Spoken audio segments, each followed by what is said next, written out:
Perkenalkan, nama saya Vina Alifkar. Baik. Jadi tema Ustadz kita yaitu Allah, why always me? Allah, kenapa selalu aku? Kita tidak bisa memilih hidup dan menentukan kehidupan. Allah memberikan kita kekurangan dan juga kelebihan. Allah juga memberikan kita problem yang berbeda-beda. Ada yang sulit, ada yang setengah sulit. Ada yang bisa menerima dan ada yang tidak bisa untuk menerima. Dan Allah memberikan itu semua kepada kita sebab hanya kita yang mampu. Ini bagus nih narasinya nih. Jadi kesimpulan aja. Jadi kita nggak perlu tutup. Closingnya udah sama Mbak Vina. Ya? Keren banget narasinya. Nanti saya minta ya catatannya.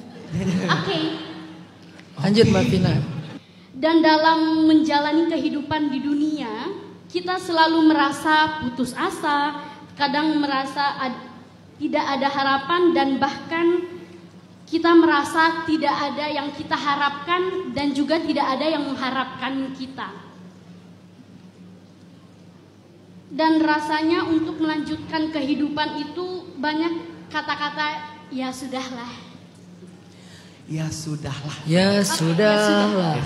Dan gitu ya, kita lanjut ke pertanyaannya. Alhamdulillah. Alhamdulillah. Saya kira nggak ada pertanyaan tadi. 3. Ya Allah, tulisannya Ustadz, lihat, Masya Allah. Oke, lanjut ke pertanyaannya ya. Jadi pertanyaannya yaitu, Ustadz, bagaimana cara kita berpositif thinking terhadap tiga perkara yang sudah diberikan Allah, dan apa bekal yang harus kita persiapkan? Lalu bagaimana cara menghadapi dilema dunia? Terima kasih. Assalamualaikum warahmatullahi wabarakatuh. Bagaimana menghadapi dilema dunia? Bagaimana menurut Ustaz?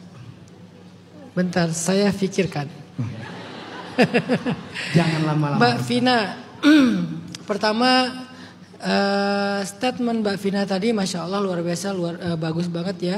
Tetapi ada beberapa catatan yang mungkin kita perlu sinkronkan kembali dengan firman-firman Allah, hadis-hadis Rasulullah, sehingga statement itu tidak menjadi sebuah perasaan sinis ataupun perasaan kayak skeptis terhadap hidup. Seolah-olah rezeki nggak jelas, kematian nggak menentu, doa kita nggak tahu didengar atau enggak. Semua doa itu didengar teman-teman. Allah itu sami'ud du'a. Wa idza sa'alaka ibadi anni fa inni qarib ujibu. Bahkan bukan cuma didengar, dijawab sama Allah. Jadi ibaratnya kita nge-text langsung typing itu, bukan cuma di-read doang, langsung typing. Jadi doa itu pasti didengar. Amal itu pasti diterima selama innamal a'malu binniyat, dia ikhlas. Kemudian rezeki itu adalah jaminan Allah kepada hamba. Rezeki itu jaminan. Yang belum dijamin itu bonus. Rezeki itu jaminan. Tidak ada satupun yang melata di muka bumi illa 'alallahi rizquha. Ayatnya wa ma min dabbatin fil ard illa 'alallahi rizquha. Tidak ada satupun yang hidup di muka bumi kecuali Allah yang menjamin rezekinya. Wa ya'lamu mustaqarraha wa mustawda'aha. Allah tahu di mana dia tinggal dan di tempat mana Allah sediakan rezekinya. Allah jamin rezeki semua hamba. Jadi hidup kita itu sebenarnya terjamin. Yang kemudian Allah rahasiakan adalah bonus-bonusnya. Gimana cara dapatin bonus rezeki? La in syakartum la azidannakum. Kalau kamu bersyukur aku tambahin. Tapi kalau kamu kufur, aku kurangin enggak ayatnya? Wala in kafartum la akussannakum, gitu enggak ayatnya?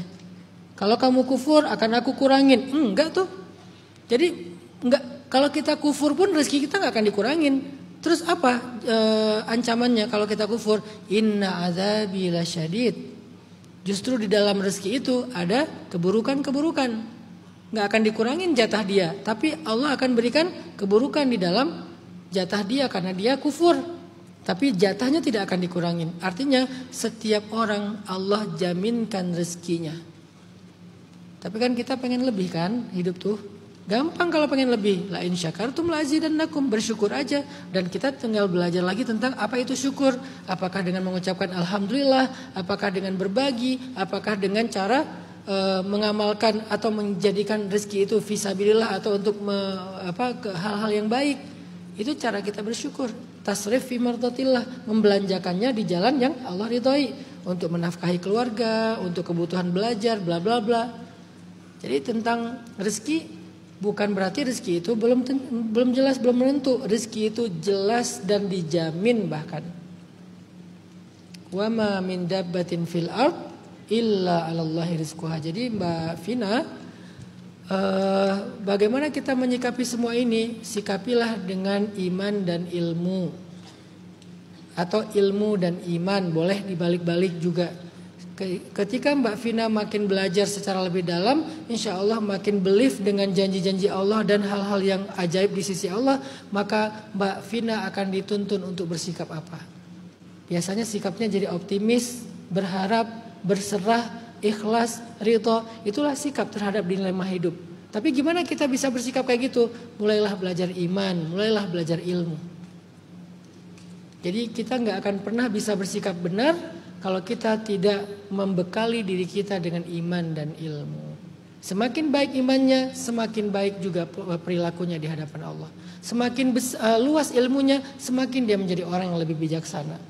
Tapi kalau kita cuma aku pengen menentukan sikap nih terhadap dilema kehidupan, sementara kita nggak punya ilmu, sementara kita masih ragu kepada janji-janji Allah, pasti sikap kita akan melenceng dari apa yang Allah kehendaki. Maka bekali diri kita, insya Allah Allah akan menuntun sikap kita dalam hidup. Allahu a'lam.